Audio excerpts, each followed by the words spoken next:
First, to just give you a sense, this was the most comprehensive, the last PISA assessment, the most comprehensive international assessment ever done in 81 countries and economies. You can see the dots representing countries. There's still some blank spots if you look to Africa. We don't have really good information there, but you can see in most parts of the world we get a better and better understanding of what young people at age 15 can do. That's the reference age that we always choose because it's an age at which you have to think about your future. You know, if you have fundamental gaps in mathematics, science, and reading at age 15, it's unlikely there's going to be something magic happen to you to close those gaps. So it's really an age, I think, at which we need to build very solid foundations. I also want to talk a little bit about the ideas of mathematics that we pursue in PISA, because I do think it has implications for example, students in the United States. We put less of a premium in PISA on whether you can simply reproduce mathematical content. In fact, for 25, the next iteration of PISA, we will give people digital tutors where they can look up things. Because, we want to see, can you think like a mathematician? Can you apply your knowledge? Can you transfer knowledge to novel contexts? Those are the things that we really look for. And I'm saying this because it's one of the reasons why American students don't do so well on PISA. They're actually quite good on the reproduction of subject matter content. They have learned, formulas, equations, can apply them in an inner mathematical content. But the moment they have to, for example, formulate a real-world problem in mathematical terms, you observe something in the world around you, and you have to think about what mathematics can I use to actually understand that problem, formulate it. Many students have difficulties with this. Then you need to solve the problem, but it's not the end of the story. In mathematics, you always need to understand the solution in the real-world context. And once again, many students have surprising problems in this. They can solve a complex mathematical equation and have difficulties understanding what does this solution actually mean in the original problem context. And again, we look for that. So this is, I think, quite important to understand in interpreting the results. There are other countries as well. You can see, for example, the Czech Republic or the Russian Federation. They do very well on traditional tests like TIMSS. They come out really, really strong. They come out quite low on the PISA. Why is that? Because we're looking at different facets of mathematics. So I think, and you can ask yourself, so why do we do what we do in the OECD? And the answer is because this is the way in which mathematics is used in today's and tomorrow's world. This world no longer rewards you only for what you know. Now, Google knows everything. The world rewards you for what you can do with what you know. Can you apply what you know? Can you transfer it to novel situations? Now, so that's really the idea behind it. Just keep it in mind when you see the results, because they have implications. And I think it's true for any test. Any test represents what you actually measure. There's no objective way of looking at success in education. We place a good premium on quantity.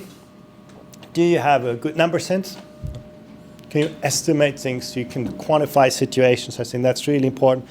We place a high premium on statistics, dealing with uncertainty. Most of the phenomena in the real world express themselves in probabilistic terms to you. And you have to, and that's not something that we are comfortable as humans. As humans, we like to see things in certainties, but to think in probabilistic terms is really, really important. Now, you don't follow a debate on the evolution of a pandemic or climate change without understanding the notion of probabilities, certainties, data, statistics, and so on. So you'll find a lot more of that in the PISA test than in many mathematics curricula. The rest is more familiar, change in relationships, space and shape, geometry, and so on. Those are things that you probably would expect in a mathematics test. So this is just to give you an idea of what you see behind the results. The context that we give students for the problems tries to be as realistic as it can be. Students see problems from their personal lives, from their social lives, from the civic life, and scientific kind of context. And we want to also see that they can think creatively, critically about phenomena using mathematics as a language.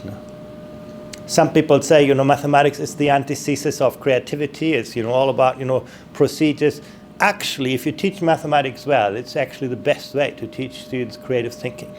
Because, you have to imagine things, you have to build things, you have to use a language to understand the world. And so we try to bring that in, and that's very important. We look at students' inquiry skills as well. Can you question, the outcomes, and can you think about alternative solutions, all things like this. That's also why it is no surprise that in this round of PISA, we tested mathematics and creative thinking at the same time.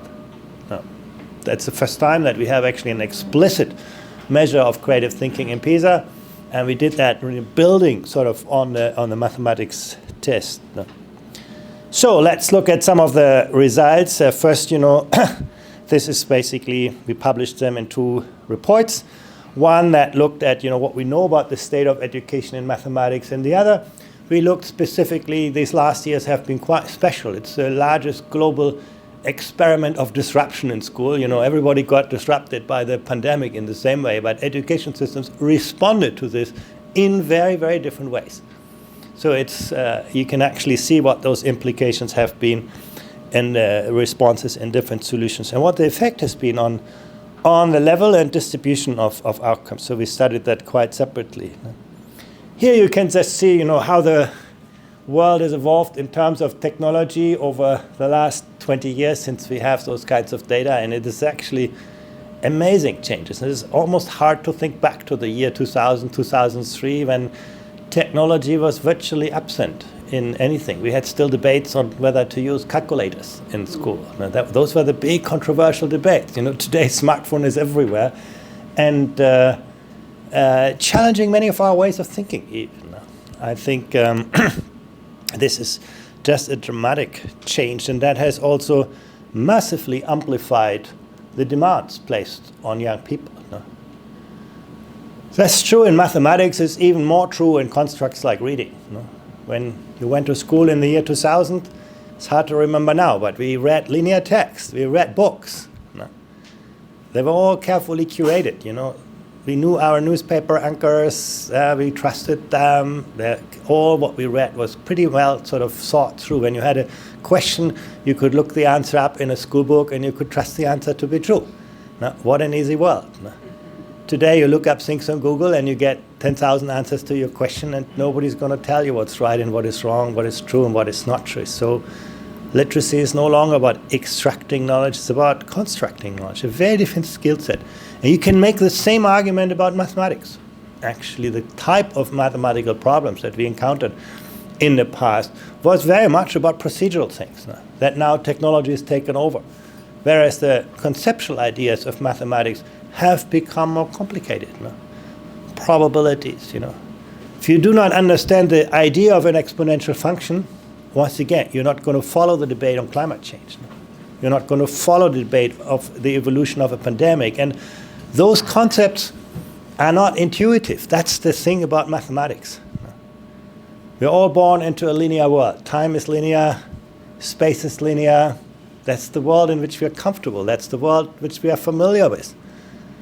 But exponentials are actually really, really important in this world. Most plants grow in exponentials. Many phenomena around nature are about exponentials, but we don't grasp them because they're not intuitive. And that's why the language of mathematics has become so critically important. Had we understood, the concept of an exponential function, the moment Ebola or the corona pandemic broke out, we would have sent, 10,000 doctors rather than 1,000. Because we would know that, after a slow start, it would just expand massively. But, these are not intuitive concepts, and mathematics is really our tool to do that. So the demands have increased, but when you look at the performance of 15-year-olds, basically over 20 years, we haven't seen much change. Students learn new things. I don't question that.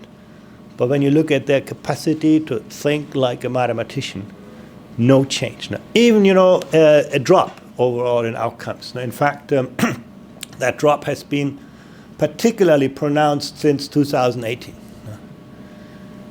Now, many would say, this is all the pandemic. But that would be a far too easy answer. And I think it would be a very risky answer, because it would lead us to think, oh, well, the pandemic is over, hopefully, and things will get back to normal. But what you can see here is actually a conflation of many factors that influence learning. And I'm going to talk about a few of them. Digitalization, smartphone use, very clear effects, actually bigger than the effects of school closures on learning outcomes. Decline in teacher support, counterintuitive.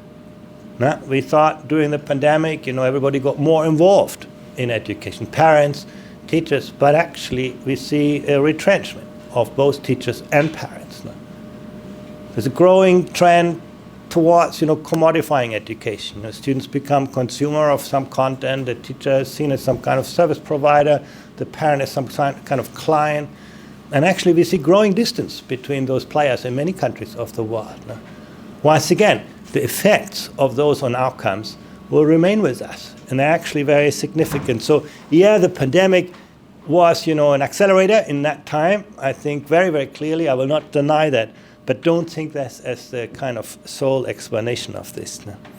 And in the case of the US, you can see, and I must say, mathematics is the most difficult area for American students. Now, they do better in science, they do better in reading, but in mathematics they come now 28th among 37 OECD countries. That's really quite a low result. Why is that a signal for the school system? Because mathematics is the most school-bound subject. Reading you can learn in many places with many people. At home, what your parents do, it's all about reading. Mathematics you don't learn on the street. You learn in a classroom, in school. So it's the most school-bound subject, and therefore it's most sensitive to what happens in schooling and teaching. Now, but what you see in the US is actually a trend that we have seen across the OECD, across the industrialized world. Fortunately, there are interesting exceptions, and I think this is, in international comparisons, always the most interesting part of the story. Who backs the trend? Who actually succeeds despite, difficult predictions? And actually, there are a number of countries, very, very interesting result. You can see, Singapore moving from good to great. In the pandemic, they didn't move down, they moved further up. They were also one of the countries that took very interesting lessons very, very soon after the beginning of the pandemic. Schools were closed. What they saw is it's actually important for students to motivate themselves for learning. It's actually important for students to organize their learning, to set their own learning goals. So what did the Singaporeans do? They introduced a self-learning component in the regular school program. So what was a necessity became, an asset of the school system. They're very, very quick to figure out, what could we do better in a time of disruption, in a time of school closures than before in the classroom. How can we build that into the school system? But I think it clearly shows that the downward trend was not inevitable. Or you can look at Macau in China, or Japan, or Estonia. They all saw sort of positive overall developments, and I can talk about them later in more detail. If you look a little bit lower, you can see a country like Portugal. Now, who would have thought, Portugal is a poor cousin in Europe, one of the least economically developed systems, and you can see who would have thought they would come out better than the US. Now, Israel has seen important movements upward. Now, you can look at Turkey. Now, for me, that's one of the most fascinating examples because, in 2003, Turkey had only 36% of 15-year-olds enrolled in school. School was still pretty exclusive business, high school. Today, it's 74%. They had massively expanded access in this 20 years. And at the same time, where they were able to actually improve quality of learning. I'm saying this because many people think there is a kind of contradiction. If you improve access, you're going to depress results. You compromise quality. And actually, it happens, but you can also see counterexamples of this. If you go to the bottom of the scale, Qatar. In 2006, when they started with PISA, they did really, really poorly, like most of the Middle East, And I must say, actually, Qatar is the only system in the entire Middle East where we can see improvements. And most of those countries, they spend a lot of money, but they actually perform very poorly. I once wrote an article, Why Oil and PISA Do Not Mix. And actually, there are reasons for this. if you can dig the money out of the ground, why would you invest in your, human capital? And it's very hard, convince parents, students to get teachers into a system. But again, you have one system in the region that is understood. We've got to do something about it. The oil will run out. We've got to have a kind of human capital. And we actually did some calculations in most of the Middle Eastern countries. The lost value of human capital, imagine they would catch up with the OECD average in terms of human capital, is between 7 and 10 times as high as the whole wealth that comes from the oil that there's predicted for that. So the human capital is far more valuable than the natural capital, but it's hard to convince people on this. But then you have one country doing this. And then in the middle, you have Peru, you have Colombia, you have Brazil. Brazil, again, a country that significantly increased the number of students in the system and also improved quality. So unfortunately, I can't show you many more of those countries. We talk about a dozen of countries that have a positive ongoing trend. For most of the rest, it's not very encouraging, and that gets you to the league tables that you see, and those league tables keep changing. In historical terms, you look at South Korea 2 generations ago, it had the level of economic development of Afghanistan today, one of the least developed systems today, top performer in education. They have, changed the needle. In Europe, a system like Estonia, used 20 years ago, had the same history like Latvia and Lithuania and those countries of Eastern Europe. Then, it decided to take a different course than those other countries. And you can see actually today they come out really, really well. But of course, what we're talking here is about average performance in mathematics. The more interesting patterns often emerge when you look a little bit below the surface at distribution. So let's have a look at this as well. Let's look at the United States and see the difference between students from the poorest and the wealthiest decile. And you can see it covers a very large part of the distribution. If you come from the 10% of the most disadvantaged family backgrounds, you do like students in Peru, in Mexico, in Thailand. If you come out from the wealthiest, actually I hope I can just get rid of this little box here. Yeah. If you come from one of the 10% most wealthiest families in the US, you do as well as students in Japan or Korea. And many people have accepted that. In fact, in education, we have accepted that more easily than in health. In a way, like there is a large gap between disadvantaged and wealthy families. And many people think, yeah, poverty is destiny. But you can ask yourself, how would those students, students with the same characteristics in this decile, perform in other countries?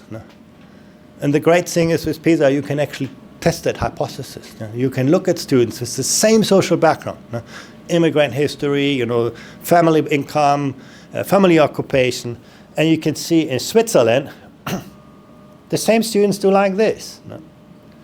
So actually, similar students perform differently in different systems. And if you look at their performance in Macau, you can see they do almost as well as the wealthiest students in the United States.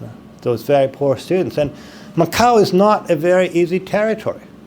If you go to Macau, it's the gambling port of China. Now, you have many parents who work at night in very difficult circumstances, so they can't take very well care of their families. But the society and education system has figured out how to redouble their support. And what you can see is you come from a very poor family, but you get an excellent mathematics education.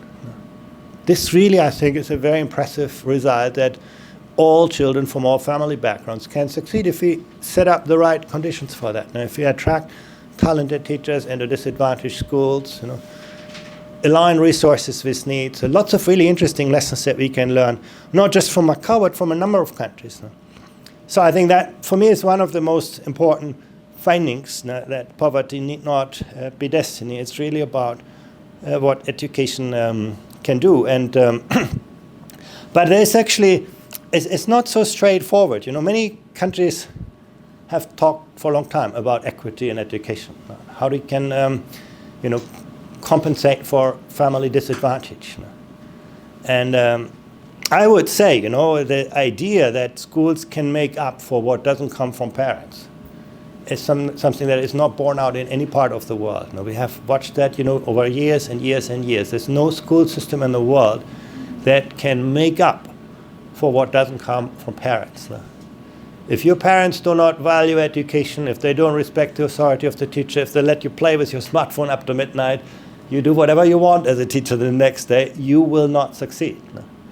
What can we learn from the countries at the top of that distribution is that they bring parents into the equation. They actually, mobilize society. They make education a whole of society enterprise. And I think that's a really, really important part of this story that we need to look at in more detail. I'm going to come to this towards the end of my presentation. How can we not, make up for parents in school, but actually create an environment in which everybody becomes part of that education system? That's really one of the most interesting lessons to be learned. And who can do that? And probably the only people who can do that, the teachers. Who can reach out to the parents?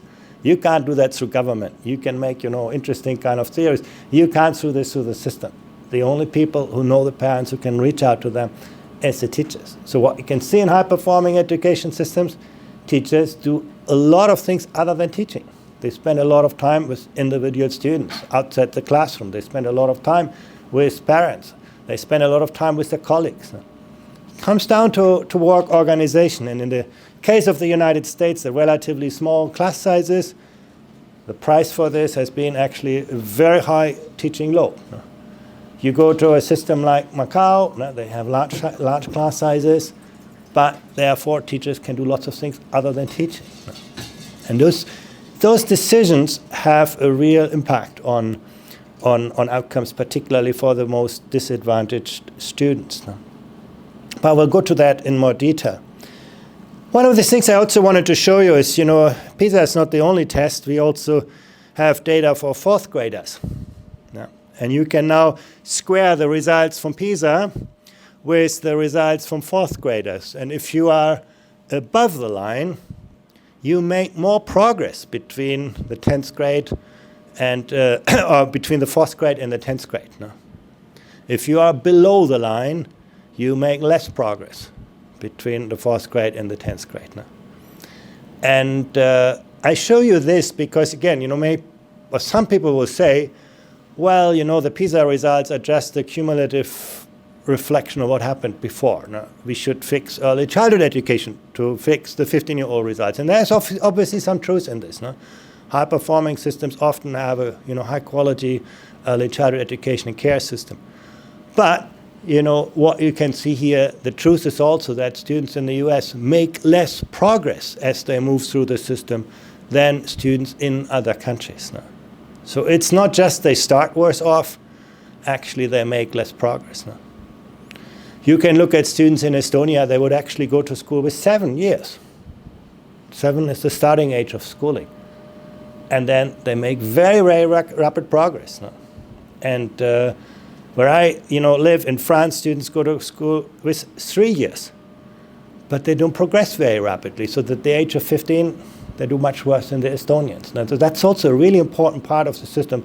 How productive is the system? How do students progress through learning, not just where they start? And this is a quite crude comparison, I admit that. You have 2 different tests, 2 different populations, but it gives you a sense of the progress that is being made. You can look at the other end of that distribution. You can ask yourself, what happens between 15 and 24? And actually, we have not yet published this, but we will soon do a paper on this, basically looking at, we have data from our survey of adult skills, called PEAC, where we actually test skills in the workforce. And there we have data from 24-year-olds. And now you compare them with PISA, and you can see in some countries, you look at Sweden, for example, students do so-so in PISA, but actually they improve a lot as they move on because they work in workplaces that are very conducive to learning, or they go to tertiary education that adds a lot of value. Or, Norway would be another of those countries, Slovak Republic, Germany, Austria. There are countries where you can actually say, school is not the end of the story of learning, but there's actually a lot that happens afterwards in building, strengthening your mathematical skills, your foundation skills. And in the case of the United States, you see less of this. On the one hand, the labor market of the US is very successful. It's perhaps the best in the OECD countries in extracting value from the skills of people. If you have good skills, you get a good salary, you get a good life, and all of that. But employment in the US is perhaps less conducive to upskilling and reskilling. Employers may invest less in giving people, a better skill. So there's less growth in this. And I think that's also, in the time in which we live, increasingly important. The world changes really, really fast these days. And however good you are at school, what matters is how you're going to invest in your skills afterwards. This kind of lifelong, life-wide learning. So would like to see those bars actually increase in length, and you can see in many systems there is very insufficient growth on this. Now again, I talk about different cohort. This is not a true longitudinal study. It's very limited methodologically, but it gives you a sense. It gives you a sense to what extent do our societies add value to mathematics between 15 and 24. And you can see clearly very, very big differences. Now you can take two countries next to each other. At age 15, the UK and Sweden have the same position. But when you look at age 24, basically Sweden has moved to the top of the OECD countries, whereas older people in the UK do not do significantly better than younger ones. So I think that's also an important reflection. Now we can ask ourselves again this question of equity: where does the growth come from? And do students from wealthy families, well-educated families, grow faster than students from disadvantaged families? And we can look at this as well. If you are below the line or at the line, you can say achievement growth is parallel throughout the system. If you are above the line, like Italy is an extreme case, you can see there's a lot of achievement growth for students who have well-educated parents between the age of 15 and 24. So probably the well-educated parents help their children to find jobs or other support where they grow. And if you are, the US is also on that spectrum. Actually, most countries are. In most countries, you can say if you have better educated parents, that is a huge advantage in upskilling and reskilling. So the effect of parental background does not end with schooling. That's the message I want to convey here. It's really something that is remain with us.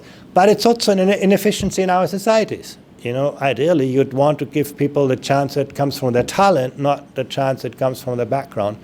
But I think this is something where most countries actually are quite far away. So this is just to give you a sense on numeracy performance below. A little bit on gender. If you look at average performance, education has been incredibly successful in eliminating gender gaps in mathematics. In most education systems today, you can no longer say, boys are doing a lot better than girls. It's actually pretty much evened out. And I would say that's the biggest, progress that education has made. We have seen very little progress on the social gap. Actually, social inequalities have remained pretty large, but gender gaps have been pretty much reduced to zero. But that's not true for the top end of the distribution. You can see in the US, if you look at the blue triangle, among high performers, you have still a big prevalence of boys. And that often gets hidden. We only look at average performance, and then high performance matters. Who's going to go into the science and engineering jobs? It's not the average performer, it's the people at the top end of the distribution. The even bigger gender gap is not in performance, but in aspirations. Now we ask people at age 15, what do you want to do in your life? And what you can see there is a huge gender gap. Even if you look at high-performing boys and girls in mathematics, the high-performing boys are much more likely to go into a science career than the high-performing girls. And we haven't addressed that well in education because we don't see those things. Our kind of systems do not make those kind of gender gaps in aspirations, attitudes visible. They become only visible when you survey students. But that's something, I think when you talk about mathematics education, we should pay much greater attention to what extent do boys and girls see mathematics not just as a school subject, but as something that is going to open life opportunities. career opportunities for them. If you do not do that, then high mathematics performance may not have as much value for the people. If they do not see that this is more than just success on a national test or a school exam. And a little bit of that problem is visible in many countries, but there are also some countries where it's not. That's also interesting. That's the strength of much of Eastern Europe, where actually gender gaps are not very large in student aspirations. And also in those countries, the share of women going into technology and engineering is actually quite high. So once again, those things are ones that we can tackle. But all I encourage you here is not get too enthusiastic about the reduced gender gap, but look at where does the gender gap persist on cognitive, social, emotional outcomes, and how can we address those kinds of differences. And it may have to do with role models, many other things that often evade our radar screen. Here you just see sort of that summarized again. If you look at the share of top performers in mathematics by gender, you can see in many countries that share is much larger among boys than among girls. But there are also, again, interesting exceptions on this pattern. Now, immigration. Many people would say, the PISA results get dragged down by a large share of students with an immigrant background. That's a common hypothesis. And you can actually see in the US, the share of students with an immigrant background hasn't really changed very much between 2012 and 22. So over the last 10 years, more or less, the share of immigrants has been high, but not changing. Very, very different story in much of Europe. If you look to Germany, Austria, you can see Sweden, you can see big increases, Switzerland, dramatic increases to very, very high levels of immigrant students. Now, in the past, you often had that theory, well, in the US, students are not so good in mathematics because we have a higher share of diversity in the student population in terms of immigrant background. You can no longer make that argument. You have many European countries that match or surpass those levels of immigration. But obviously it's a factor. And what is also very clear that immigrant students often come from a different social background. You can see in the US, but even more so in Europe, that the share of disadvantaged students is much larger among immigrant students than among students without an immigrant background. Now, that's a pretty obvious thing, but in Europe, you have much higher shares of refugees than in the United States. They come from very poor backgrounds, and you can see that actually playing out in terms of the result. But, that was not the question. The question really is to what extent does this translate into performance advantages and disadvantages? And the results on that are really, really interesting. And you can look at this in two ways. You can look at what we see in terms of actual performance. That's the green diamond. And here, for example, in Italy, you can say students with an immigrant do worse than students without an immigrant. But you can also account for the social background of the students. What if, immigrant students would have the same family income as non-immigrant students? And then you can see, in the case of Italy, in that case, we would no longer see a difference. So you can actually see they're not dragging down the performance. In the US, it's even more interesting. You can actually say immigrant students pull the results up in mathematics and not pulling results down. Actually, if you had fewer immigrant students in the United States, you'd come out worse in mathematics, not better. And there are a number of countries with that kind of phenomenon. Extreme in the Middle East. You can see actually if they would lose their immigrants, they would dramatically drop in learning outcomes. But clearly the US is also in that camp, and I think it's something that we should just keep in mind that there are very different patterns across countries, but in the case of the US, it's a clear advantage for the education system that a significant share of students with an immigrant at age 15. This, I think, is a really important point in mathematics education, and that is, where does the variability in mathematics performance originate from?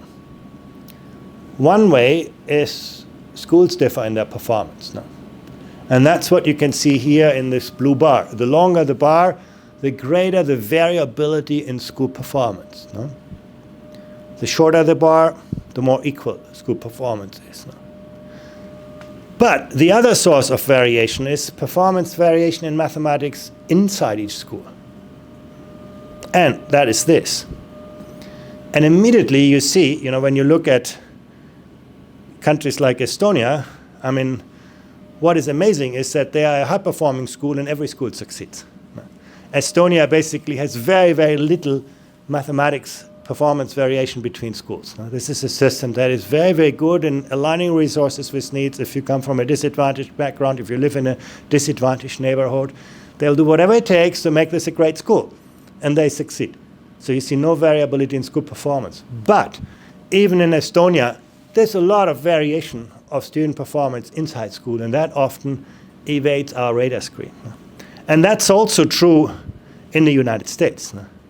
You have a lot of debates on school performance. We rank schools. We think this is a great school, this is a less great school, and so on. But we're only talking about, less than a quarter of the performance variation. The big part of the story is not, disadvantaged students in disadvantaged neighborhoods. It's actually many students in many neighborhoods that underperform in the system. And that is something I think we need to take to heart, that actually, if you want to address underperformance in mathematics, you cannot just do this by fixing a few, dropout factories. That's the illusion of the past. You just look at some low-performing schools, you do something about it, everything will change magically. Nothing will change. Very little will change. You'll only tackle 25% of the problem. The bigger part of the problem is that so many students get lost within the schools, by basically, and again, it's not just about the socioeconomic background. So I think when you talk about policies, as policymakers, we tend to focus on what we can easily observe, the school performance. We labeled schools and so on. But again, I think, from a policy perspective, in a country like the US, and I would say in most countries, what happens within schools is far more important. And if you want to raise mathematics performance on a consistent basis, and again, it comes to the quality of teachers, the quality of teaching. Just can't see the screen if you could stay. Oh, sorry. Yes, absolutely. I will let you watch the screen. Let's come to resources. On the vertical axis, you see mathematics performance. On the horizontal axis, you see the spending per student up to the age of 15 years when we test. And you can see if you have very little money, money matters a lot. If you're in Cambodia, in El Salvador, in Indonesia, in Peru, and so on, there's a pretty steep relationship between spending per student and mathematics performance. The poor countries will benefit a lot from more money. But you soon move into an area, from here onwards, where there's virtually no relationship between spending per student and mathematics performance. And I'm saying this because, again, whenever there's a crisis, where there's a pandemic or so, the first reaction is, we need more money. We put more money into the system. Actually, it's not a great lever. You can see here, for example, Singapore and Qatar spent the same amount of money, or almost the same amount of money. Singapore comes out on top. Qatar is a long way to go. Even more interesting, Vietnam and the Philippines have very little money.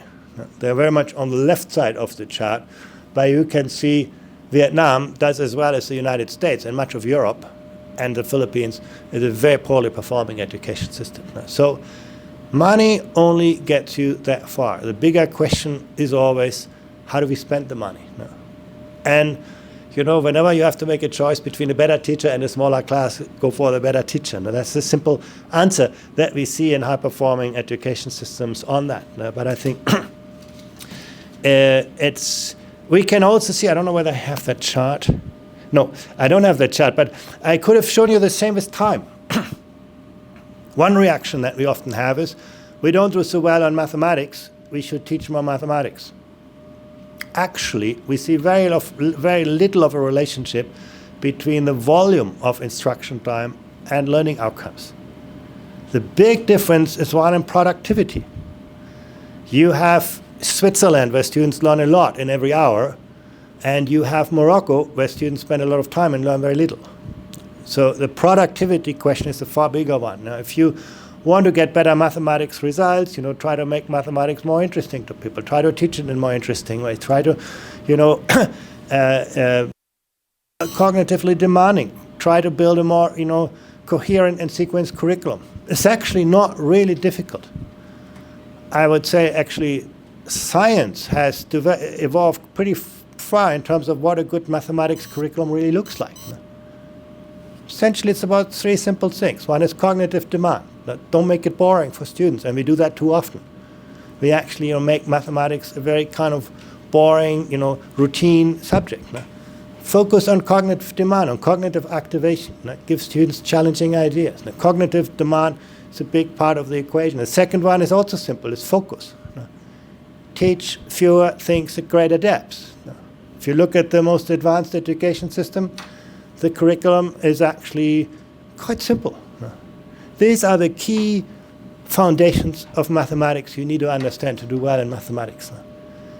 Conceptual understanding, key ideas, and then you don't go into this mile wide, inch deep kind of content in this. So I think focus is important. And the last part is perhaps a little bit more complex, is coherence. Think about how students actually learn mathematics. And that's probably an area where, we need a little bit more research to better understand, what meaningful learning progressions there are. But there's a lot of wisdom already out there. And again, if you ask yourself, look at education systems that do that well. Personally, I think actually what was done here in the United States years ago with the Common Core was a good effort to this extent. It really was quite similar to what we see in high-performing education systems. But, curriculum is not the end of the story, it's the beginning. The next part is the instructional system. How do you actually translate what's in the curriculum into what teachers use in the classroom? And what we have in high-performing systems is often a much greater shared understanding in the profession. We don't have a very atomistic culture. Every teacher chooses their own school book and teaches mathematics in the way they want. Actually, there's a good shared understanding how mathematics is best taught, often developed and owned by the professional. That's really what professional learning communities in Singapore are about. That is what Shanghai mathematics is about. Building the kind of networks of teachers that to think about how do students actually learn and how we can support it. So making that step from the curriculum to the instructional system, you have already won a big part of the story. Then, of course, the harder parts are about teacher quality. Those things are, I don't know what's happening here.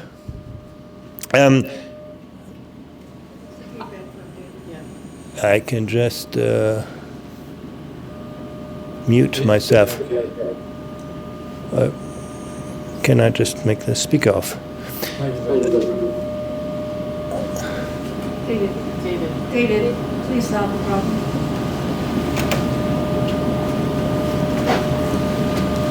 Good. Of course, people matter. We see very clearly is that the shortage of teaching staff has a downward impact on mathematics performance. And that's not a very surprising finding, but at least you have some data on this. And but it's again a problem that is hard to solve with money. The first reaction that people have, we want to get more and better teachers. We have to pay them more. And I think in the US, probably you could make an argument for this because teacher salaries in the US are not very attractive. But, you do not win the argument over time. My country, Germany, has the highest teacher salaries in the OECD and has the same teacher shortage now. Luxembourg, great teacher salaries, same teacher shortage now. It's not just about making teaching financially more attractive. It's making teaching intellectually more attractive now. Giving teachers a more interesting work organization, giving them better support, creating a more collaborative culture. When you ask, what makes teaching attractive, we have really good research on this in the OECD. It's basically about the social capital that you build in schools. What makes teachers like to work in school is the people they work with, the parents they work with. Now, the more you can build and bank social capital in a school, the more likely you find teaching attractive for the professionals. The number one thing. Number two thing is, professional progression. If you tell a 25-year-old, you're going to work tomorrow in a school, and in 25 years from now, you're still going to do exactly the same job with exactly the same thing, good luck, in the world of today. You're not going to get people doing that. So building meaningful career perspectives, managing career progressions. Singapore is doing that really well. The first day you enter into your school leader will ask you, what do you want to do in your life? You want to go into, teaching, remain in teaching. We're going to build you a great career. You want to go into management, we'll give you leadership training. You want to go into curriculum development. You want to go into public policy. Actually, many teachers take some time to work in the ministry, so they get a good understanding how policies are actually shaped and formed. But that is really, really important. Shortage of staff clearly matters. You can see that with assisting staff. Educational material, that's also, and that's easy to fix. Education material doesn't really cost much compared to teachers. But there is often a really significant lack of teaching material, and quantity doesn't compensate for quality. There's almost an inverse relationship by the number of school books that a country has and the quality of mathematics teaching. I think having fewer, more coherent kind of materials that are better thought through, that are owned by the professional. A good example is Japan. I was just last week in Japan, and they have essentially one mathematics textbook. And you might say, well, that's a pretty autocratic approach in a system. How can you actually have just one book? But every mathematics teacher in the country will be involved in the design and development of the school book. They have their their lesson study, where they actually look at how do those ideas in the textbook work out in practice. What can we learn from this? They improve this. They make those recommendations. They have mathematics expert groups that work across the system. And at the end of the day, teachers own that textbook. It is their product. They feel, this is something that represents our experience with good mathematics teaching. So I think we need probably more of that, corporate spirit and more professional engagement, and fewer kind of products on this. Physical infrastructure matters. I think it's very clear, and then also digital infrastructure. So you can see pretty much where those things are lacking, you also see poorer results. Maybe that's not so surprising. I want to say a few words about technology, because I want to come back to this, trend in outcomes over the last years. Here you can see the time that 15-year-olds spend online. The blue bar is learning at school, so that's basically what teachers structure. It's the time, in lessons that teachers use technology. And the green bar is the time that students spend using their own devices in school, their own smartphones. If you add it up, you get often close to or beyond to the total time that students spend in school. And this is amazing. You can basically say that in some countries, almost all of the time that students spend in school is spent on digital devices. In some countries, here, Ukraine is even more extreme. You can see students spend more time online than they do spend in school. Of course, this is an extreme situation because of the war. Many schools are still closed. But, other countries are getting close to that. You can look at Guatemala, same kind of picture and so on. So the digital world has become the real world. And actually much of this is not devices used in instruction, the blue part, but it's devices used by students outside, the instructional setting, or in the instructional setting. Now the question is this a good thing or a bad thing? And this is where things get really, really interesting. When you look at the relationship between mathematics performance on the vertical axis and technology intensity, the more you get to the right, the more hours you use technology. And you look at instructional use, you can see the line is pretty flat. You can argue, well, in some classes, technology is part of the solution. In other classes, it's part of the solution, part of the problem. Some teachers do a great job with this. Other teachers are doing not so great a job with this. So you average it all out. We can't see much of a positive or negative impact of technology used for instruction. It really depends how it's used. Some schools, some countries do a great job with this, others less so. But what you see very consistently across countries is this. Basically, where students use their own smartphones in school, the more they do, the worse they come out in the PISA test. And I don't even have data for smartphone use outside the school. That would, of course, be another part of the story, but it's much harder to measure. But what you can clearly see is a very, very steeply negative relationship between the extent of smartphone use in school by students themselves and mathematics performance. Why is that?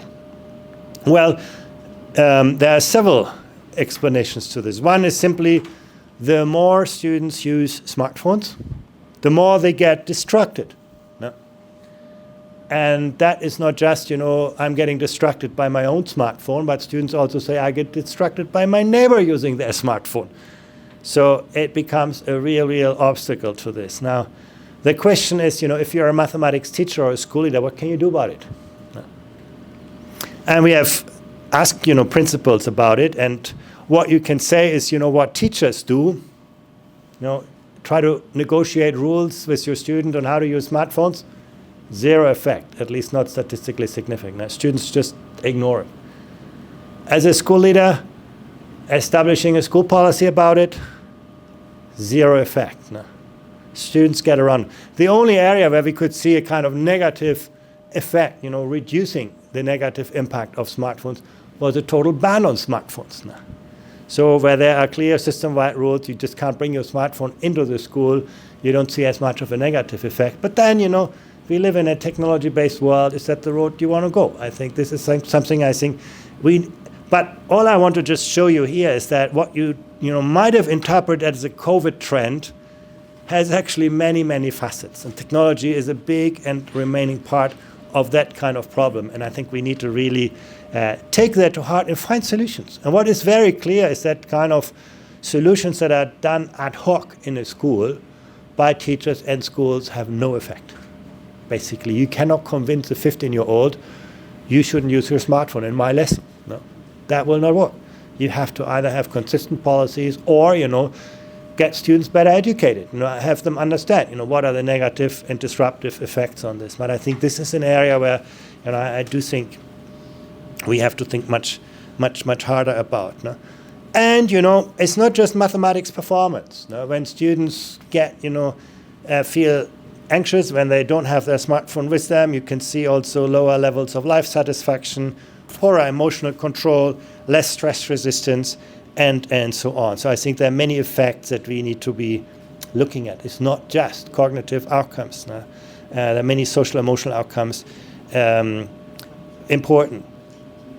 Quality of relationships. I already highlighted, during the pandemic, the biggest differentiator between countries that went through the pandemic well and those who struggled was the quality of relationships between students and teachers. No? If you have a teacher, if you are a student and you perceive your teacher to understand who you are, you want to be calm, to accompany you, where that teachers invest time in that relational capital, you had students coming well through the pandemic. And you can see also that, for example, simple question, my teacher was available when I needed help, is a very powerful predictor on students' confidence to learn on their own. That's really important. And of course, on the academic outcomes. Education is never a transactional business. It's always a social, a relational experience. And where education systems devote time and energy to that, you have a much greater chance to be successful in this respect. So I think that's also, a really important lesson. When you think about mathematics education, don't just think about the curriculum. Think about the relationships that are built in the classroom, the opportunities your mathematics teacher has to understand their students, their interests, and so on. And where this works well, again, you might say, well, in a country like Japan, teachers clean the classroom with the students or cook the meal. And you might think that's a big waste of time of them. No. But, that is for building those kinds of relationships. Can we just turn that off, the speaker?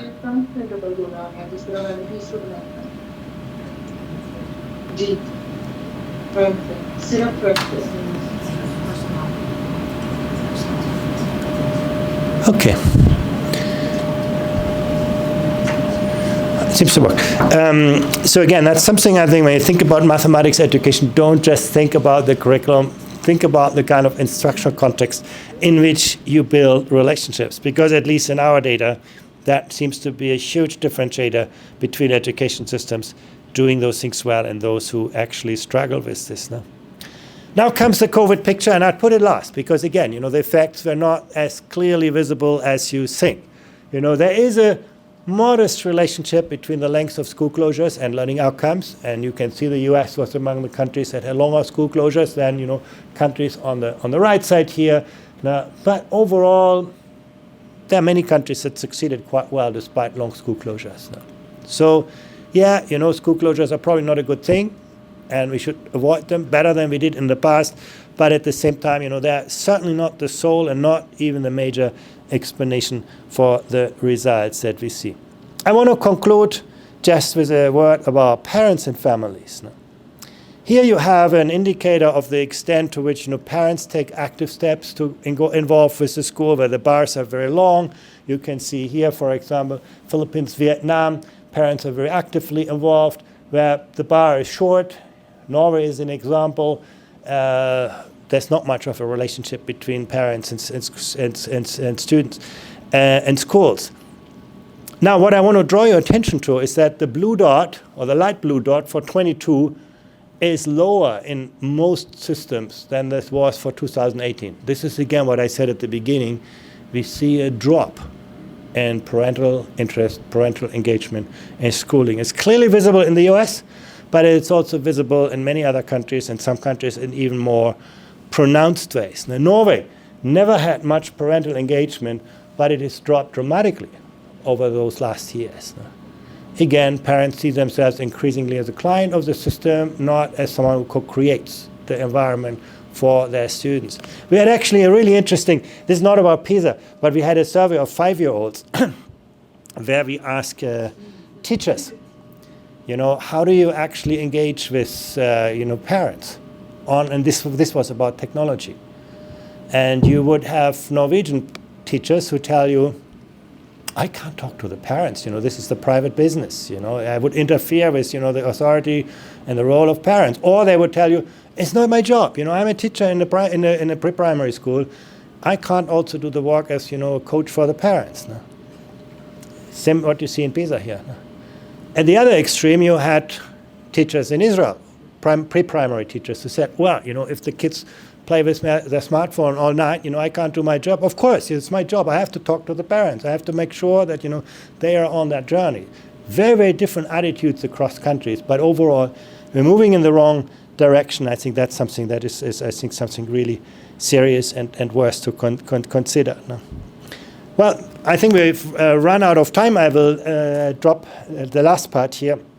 We did a lot of work in latest PISA round to look also at social and emotional outcomes and the interrelationship with mathematics performance, but perhaps we can leave that for another day, and I want to leave enough room for questions. Thank you so much.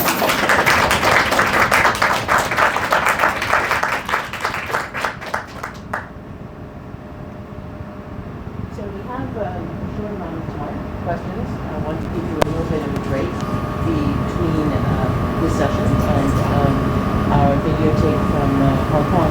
But please, a couple of questions for Andreas. You've given us so much. I'm sure people are brimming with questions.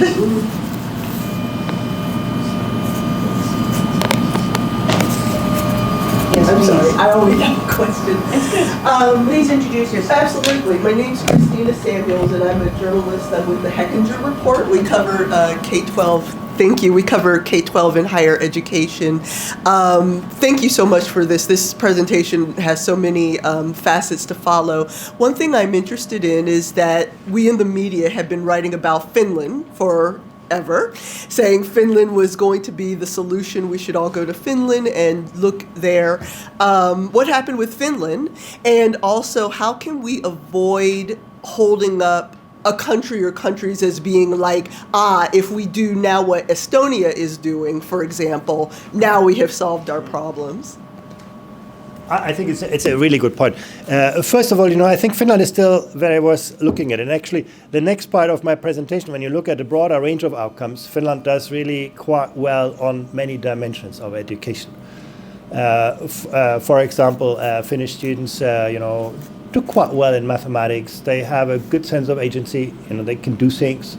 They have a good, emotional resilience, very important in the time in which we live, not something that we see among American students, and so on. And so I think Finland is still a good system to follow, but, I think there are also very important warning signs. Sometimes, when a philosophy on education becomes an ideology, and I think there's a little bit of that in Finland, you pay a price for that. And many teachers, years ago, when those, big reforms were introduced, were telling that story, and no one listened to them because it sounded so plausible.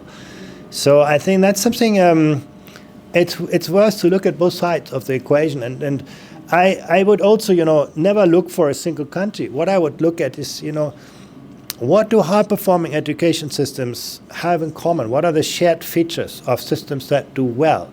And then think about how you can configure those features in your own context. A system that does that really, really well is Singapore. It's a small country. I've been there many times, and I've actually never seen much that I hadn't seen somewhere else. I don't think Singapore has been a great leader in, educational research, innovation, and so on. But what they have done well is they have observed very consistently across the world who does what, with what effect, in what context. And then they didn't copy that. They didn't go to, we do the Estonian or we do the Canadian. They actually looked at those drivers of success and asked themselves what would work in the Singaporean context, how we can configure those drivers. So look at the world as a laboratory.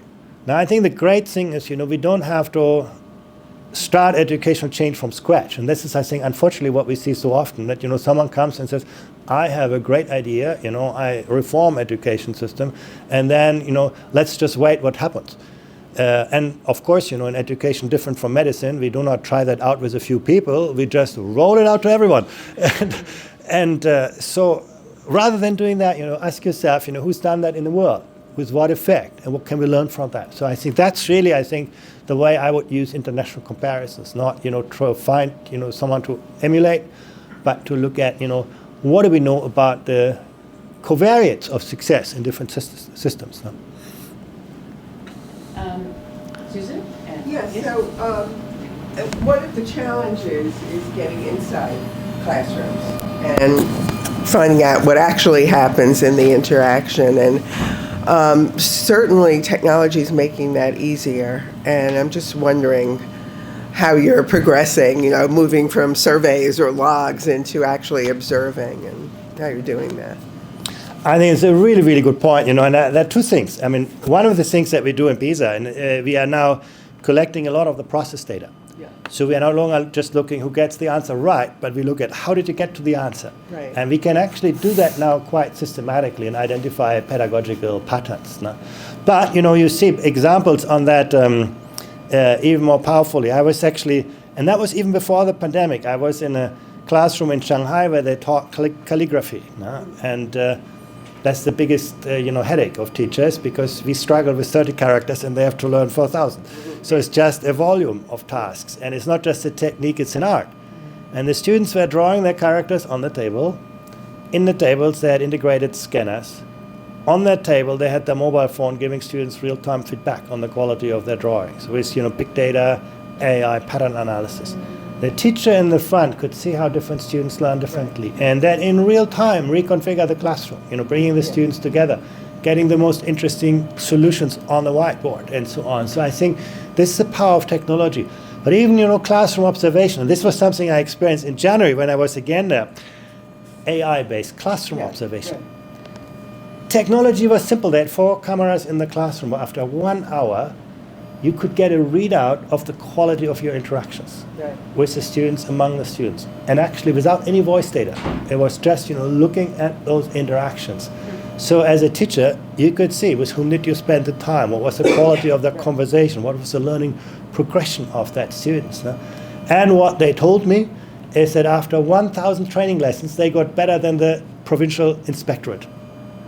So AI has become an incredibly powerful tool to actually help us understand what happens in a classroom. So I'm actually very optimistic that our data systems will, open that black box in a way we could not do. I mean, the traditional way of doing lesson study and, classroom observation, professional learning community, is very idiosyncratic. It actually requires a lot of capacity to do that well. Whereas I think AI will get us those data in a much more kind of, except, as a teacher, you have to become a data scientist.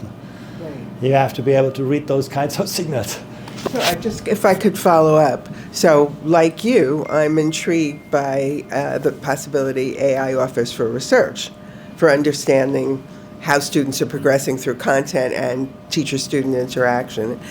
But when you talk to the AI community, they're talking mostly about it as a tool and less about the research possibilities.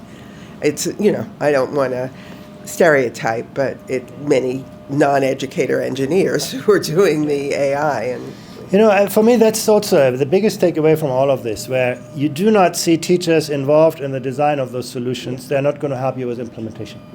We have actually, you can look at this as a triangle: policy, research, practice. And all of those links are broken currently. If we're honest, in research, we solve problems that no teacher is interested in.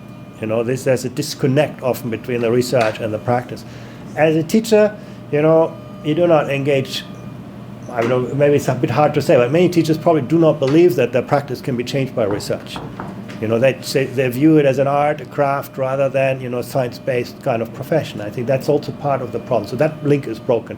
And for policy, unfortunately, this is our business in the OECD, but we're not very successful to build, more effective, more systematic linkages. And that's basically because of the political economy of change. But I think if you, focus on those linkages and get, teachers more actively in the design of the solutions, and that, quite frankly, is a success of countries like Korea and China. They have, an army of teachers who are engaged in the research, in the design, and who work with the tech companies to build solutions that work for them, rather than purchasing things that, may not work. So I think that's a really, really important part. And that, again, comes to this question of work organization. You need to give teachers time to do advancing their profession, not just implementation. And I think that's true for everyone these days. Modern jobs are not just about, doing what you learn, by, creating the next profile of the job. And so I think that's really, I always say, teachers are not going to be replaced by AI because, teaching is a social enterprise. No? But they will be replaced by teachers who are very good at using AI. And going back to this point, in Singapore, the relationship or the coupling of research, policy, and practice is actually very deliberate and very clear. Yeah. I see you, Charlie, but I wanted to give everyone a chance to introduce themselves. Susan Furman was president of Teachers College, Columbia University. Now, serving the world on many boards as a thought partner and an advisor and a consultant. Charlie, please introduce yourself and ask your question. I'm Charlie Strip, I'm the Director of the National Centre for Excellence in Teaching Mathematics in England. And something I'm very interested in is the parental engagement side of things, because the problem that we have, we try to encourage parental engagement in England. One of the problems that we have is that, particularly in disadvantaged parts of the country, the kind of social contract around, you do well in education, you have a good life, has kind of been broken. And it means that parental engagement works really well for middle class parents, but for the parents of the children who most need to have a strong education in order to be able to transcend their circumstances, it doesn't seem to work because the parents simply won't engage because they don't believe in education. And I wondered whether there was any advice you could give around that, or any place where that's been a problem but has been resolved. I think that's generally an issue. I think actually even in high-performing systems, you think of rural regions in China. The parents might even think, well, I wouldn't want my child in school because, they are much more useful in my home or in my farm and so on. And that actually, I encountered that, that attitude. And the only way you can change this by having teachers who go out to the families and do that consistently and not just talk about education, but talk about parenting, whatever it takes to actually get parents on that, journey. And I actually think there's good evidence that you can succeed with this, but you cannot do that by inviting parents to your school. They will not come, the people that you need. You cannot succeed by just, declaring the importance of education for people who haven't experienced it themselves. That's, by the way, why we often see bigger differences or performance disadvantage for students of a second-generation migration background than of a first-generation migration background. It's the same story. You know, the first generation comes, you know, I will change my life, education is going to be the big elevator. The second generation figured out it didn't work for me, why should I bother about my children? So again, I think the only answer to that is, you know, to build that into the, and I would actually say that, you know, relationship is much more valuable than direct compensatory policies. You know, on those, I am very skeptical. I've seen so much money going into disadvantaged schools with so little effect. And it is, again, when you do not, and it's the belief systems that you build. You know, if parents do not think education is important, if they think, you know, the teacher authority is undermined, then, you know, there's nothing you can do really with however money you spend. In England, actually, one activity I was actually quite positively intrigued by was the pupil premium. And actually, for those who do not know, actually that's a policy where every school gets about, you know, $2,500 for every disadvantaged kid. And but it's the school who can decide how to use that money, and they have to use an evidence-based kind of rationale for this. So the school cannot just spend the money, but they have to figure out, you know, how can I make good use and document that. And actually, many schools have done really amazing things precisely on those things. You know, they figured out very quickly, offering 1 hour lesson more for those students doesn't make a difference. I have to, you know, maybe help the parents, you know, get some basic education, speak the language, and so on. Many schools have, you know, pursued really smart kind of solutions with this. So I think it's a hard road, but I think, you know, that is, if you look at the PISA data, most high-performing systems are just very, very good. I showed you the data from Macau, actually, in Hong Kong. You see very similar results. I was recently over there looking at social initiatives to support students from disadvantaged backgrounds. And, you know, Hong Kong has a larger income inequality than the United States. It's actually an extremely unequal society. But it has also a very, very strong kind of support system that nobody falls through the cracks, and that there is, you know, good, you know, there were teenage mothers, there were, you know, students from all sorts of kind of social issues, but they were, you know, networked, they were brought together, and the system was really looking at that kind of social fabric. No? So I think those are the things that are not easy to implement at scale, but I think there are good examples across the world. You know, again, you look at these charts and you see in some countries students with disadvantage have really excellent results. No? Thank you. There's time for one more question. Please introduce yourself and ask the question. Sure.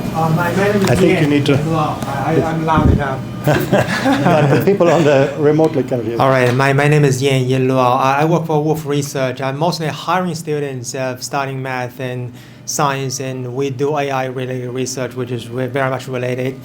My question is really, first of all, I want to make a comment. I kind of echo what you said. Is if you compare United States, for example, where the dispersion of student performance in math is vast. You have the students perform extremely well in IMO, the most elite math competition, or the Panam.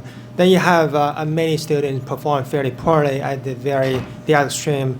My personal view is really there is no consistency in math curriculum, and also there is no consistency in textbooks, right? So many teachers don't even use textbooks. I have my two daughters and went through the school system, and even in one of the most designed school system, I still see the same problem, and teachers just teach whatever they think are relevant. My view is that that's probably one of the problems, and that's what you mentioned about. I grew up in China where we have one textbook, every school uses exactly the same thing. Maybe that's not ideal, but at least the dispersion among students are probably not as wide. So my question is do you see the same thing, and what are the advices you have for the educators and school systems in the countries where there is no consistencies, or at least not very much of consistencies in designing the curriculums and textbooks and so on? Yeah, you know, I think the instructional system is hugely influential. You know, the curriculum will not have any effect without a good instructional system, because what matters is not what is written in a document, but what teachers do in the classroom. And you can shape, you know, teaching practice enormously by having a good instructional system, a good set of, you know, textbooks, teacher guide, and so on.